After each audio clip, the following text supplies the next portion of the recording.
Assalamualaikum warahmatullahi wabarakatuh, sahabat yang dirahmati Allah. Nabi Isa alaihi salam adalah salah satu nabi yang wajib diimani seluruh umat Islam di dunia. Beliau diutus oleh Allah Subhanahu wa Ta'ala kepada Bani Israel karena kesesatan yang dilakukan oleh kaum tersebut sepeninggal Nabi Musa alaihi salam. Tidaklah sempurna iman seorang Muslim bila tidak mengimani keberadaan salah satu dari 25 nabi-nabi yang memiliki kemuliaan di sisi Allah Subhanahu wa Ta'ala. Pada akhir zaman, Nabi Isa alaihi salam akan kembali turun ke bumi untuk membunuh Dajjal, musuh umat Muslim yang paling ditakuti karena kehebatan fitnahnya. Nabi Isa akan datang kembali ke muka bumi demi menegakkan kebenaran serta memberi petunjuk jalan menuju keselamatan.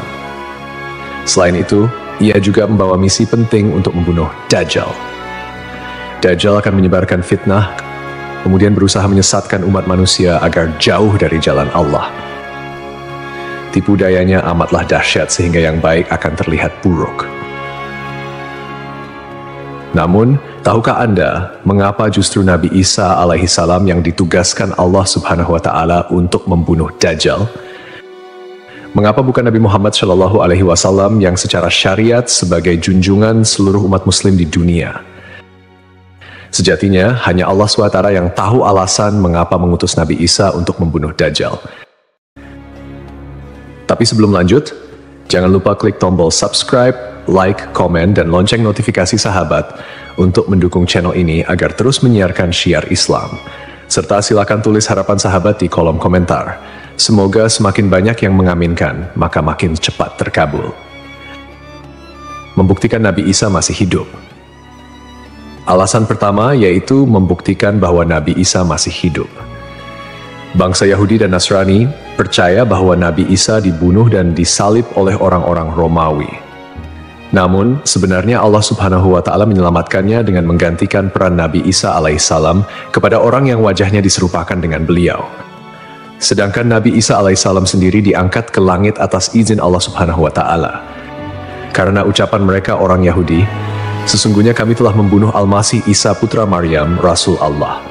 Padahal mereka tidak membunuhnya dan tidak pula menyalibnya, tetapi yang mereka bunuh ialah orang yang diserupakan dengan Isa. Ini sesuai dengan Al-Quran surat An-Nisa ayat 159 yang artinya, tidak ada seorang pun dari ahli kitab kecuali akan beriman kepadanya Isa sebelum kematiannya.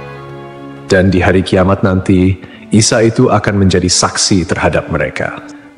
Hal ini membuktikan bahwa tuduhan bahwa Nabi Isa telah disalib oleh kaum Yahudi adalah salah. Sebab selama ini kaum kafir mempercayai bahwa Nabi Isa sudah wafat. Sementara Allah menegaskan dalam firman-Nya bahwa Nabi Isa telah diangkat ke langit sebelum kaum Yahudi membunuhnya. Di hari akhir, Dajjal muncul dengan segala tipu dayanya, kemudian dibaiat oleh kaum Yahudi. Kaum Yahudi juga bersedia menjadi bala tentaranya dengan keinginan membalas dendam terhadap kaum muslimin. Kemudian Allah menurunkan Nabi Isa yang menurut mereka sudah mereka bunuh di masa lalu.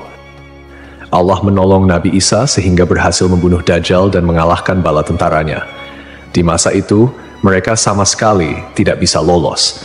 Bahkan jika ada seorang Yahudi yang bersembunyi di balik pohon, batu, atau dinding, maka benda-benda itu akan berseru, "Di sini ada orang Yahudi."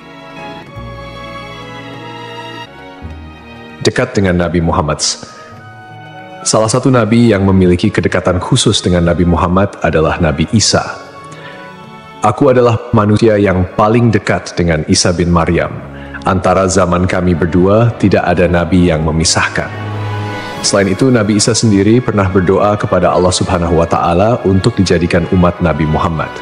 Oleh sebab itu, Nabi Isa diturunkan ke bumi untuk menjadi umat Nabi Muhammad. Pasalnya, berita tentang keistimewaan Rasulullah Shallallahu Alaihi Wasallam memang sudah diketahui pada zaman Nabi Isa. Hal tersebut diterangkan di dalam Injil sesuai surat Al-Fath ayat 29. Nabi Muhammad adalah utusan Allah dan orang-orang yang bersama dengan dia bersikap keras terhadap orang-orang kafir yang bersikap memusuhi, tetapi berkasih sayang sesama mereka. Itu adalah sifat-sifat mereka yang diungkapkan dalam Taurat dan Injil.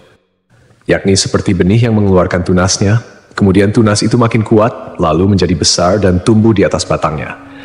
Tanaman itu menyenangkan hati orang yang menanamnya. Keadaan mereka diumpamakan seperti itu.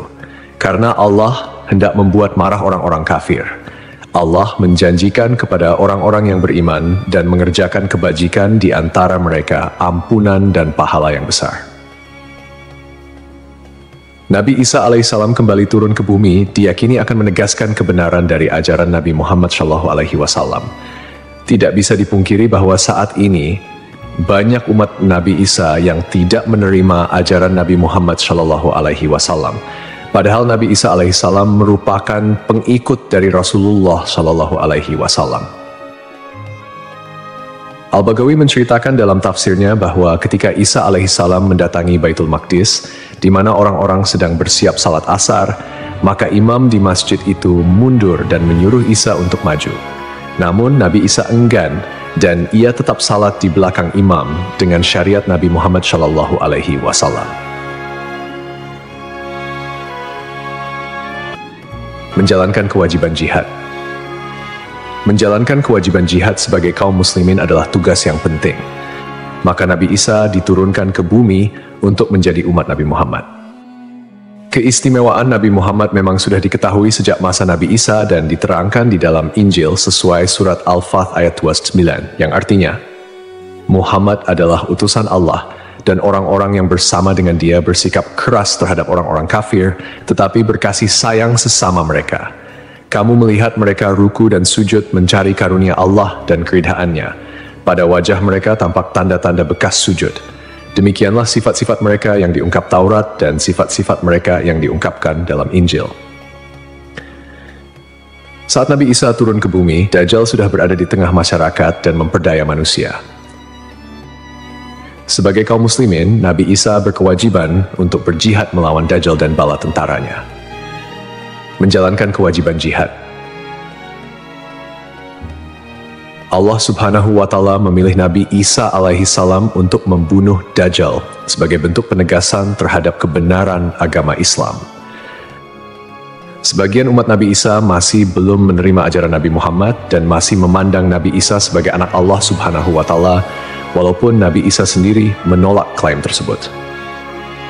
Nabi Isa sebagai nabi yang jarak paling dekat dengan Nabi Muhammad. Keduanya merupakan tokoh yang unik dalam perjalanan kenabian. Tidak ada nabi yang diutus oleh Allah Subhanahu wa Ta'ala di antara masa hidup Nabi Isa dan Nabi Muhammad. Oleh karena itu, Allah Subhanahu wa Ta'ala mengutus Nabi Isa untuk membunuh Dajjal dan menghapus seluruh agama selain Islam. Tujuannya agar umat Nabi Isa menyadari kesesatan pandangan mereka dan beriman kepada Allah Subhanahu wa Ta'ala serta Nabi Muhammad sebagai nabi terakhir. Tindakan ini juga menggambarkan bahwa agama Islam adalah agama yang benar dan sempurna, mengintegrasikan ajaran-ajaran para nabi dari sebelumnya. Agama Islam sebagai agama rahmatan lil alamin yang membawa kedamaian, keadilan, dan kesejahteraan bagi seluruh makhluk. Nabi Isa diberikan mukjizat luar biasa seperti menghidupkan orang yang telah mati, menyembuhkan orang buta dan sakit, serta berbicara di buayan hingga dapat menciptakan burung dari tanah liat. Nabi Isa sebagai penyempurna dari ajaran sebelumnya menyampaikan bahwa setelahnya akan muncul seorang utusan terakhir, yakni Nabi Muhammad. Nabi Muhammad, nabi yang paling mulia dan utama di antara semua nabi. Beliau dianugerahi mukjizat terbesar, yaitu Al-Quran, yang merupakan firman Allah Subhanahu wa Ta'ala yang tidak dapat ditiru ataupun diubah oleh siapapun. Selain itu, Nabi Muhammad juga memiliki syafaat, yaitu pemberian ampunan kepada umatnya di hari kiamat. Melalui perbuatan membunuh Dajjal, Nabi Isa akan memperkuat dan menegaskan kemuliaan Nabi Muhammad, mengakui kedudukannya sebagai nabi penutup zaman. Tidak hanya Al-Quran, Nabi Muhammad juga diberikan mukjizat lain seperti membelah bulan dan air mengalir dari jemari tangannya. Perjalanan Isra dan Miraj serta mampu bersabda dalam berbagai bahasa.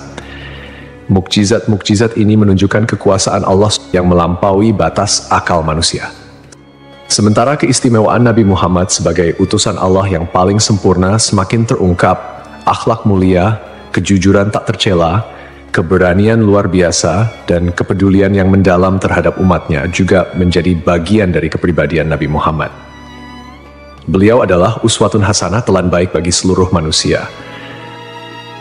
Hubungan dekat Nabi Isa dan Nabi Muhammad terlihat jelas, di mana Nabi Isa adalah nabi yang paling mendekati masa kenabian Nabi Muhammad tanpa ada nabi lain yang diutus oleh Allah antara keduanya. Nabi Isa bahkan menyampaikan kabar tentang kedatangan Nabi Muhammad sebagai nabi terakhir. Beliau mengakui bahwa Nabi Muhammad adalah nabi penutup para nabi dan menyatakan persaudaraan di antara mereka, cinta dan saling menghormati. Nabi Isa dan Nabi Muhammad menjadi bukti kebersamaan spiritual dengan mengakhiri keberadaan Dajjal. Nabi Isa secara simbolis menegaskan kemuliaan Nabi Muhammad dan menghormati sebagai nabi akhir zaman. Untuk dikembalikan ke tanah. Alasan selanjutnya, Nabi Isa alaihissalam akan dikembalikan ke bumi sesuai kodrat manusia yang tercipta dari tanah. Hal tersebut sebagaimana yang dijelaskan pada surah H ayat 5 yang artinya, dari bumi kami menciptakan kamu, dan kepadanya kami akan mengembalikan kamu, dan daripadanya pula kami akan mengeluarkan kamu pada kali yang lain. Nabi Isa alaihissalam diturunkan ke bumi juga menandakan bahwa ajalnya akan tiba. Setelah wafat, Nabi Isa alaihissalam akan dimakamkan di tanah suci, lalu dibangkitkan kembali bersama manusia lain di hari kebangkitan. Mengenai lokasi makam Nabi Isa alaihissalam, terdapat perbedaan pendapat di kalangan ulama. Sebagian ulama mengatakan lokasinya terletak di Bait al-Maqdis, dan sebagian lainnya mengatakan akan dimakamkan bersama Nabi Muhammad SAW. Sebagai muslim yang beriman, tidaklah pantas bagi kita untuk membanding-bandingkan siapa nabi yang lebih hebat. Karena semua nabi yang diutus oleh Allah Subhanahu wa Ta'ala mempunyai tujuan yang sama, yaitu mengajak tauhid, mengagungkan kebesarannya. Nabi Isa alaihissalam selain ditugaskan Allah Subhanahu wa Ta'ala untuk membunuh Dajjal pada akhir zaman, ternyata beliau juga akan memiliki tugas dan maksud tertentu yang pada intinya adalah menegaskan ajaran yang dibawa oleh Nabi Muhammad SAW kepada seluruh manusia yang ada di dunia. Semoga kita semua bisa memetik pelajaran. Wallahu a'lam.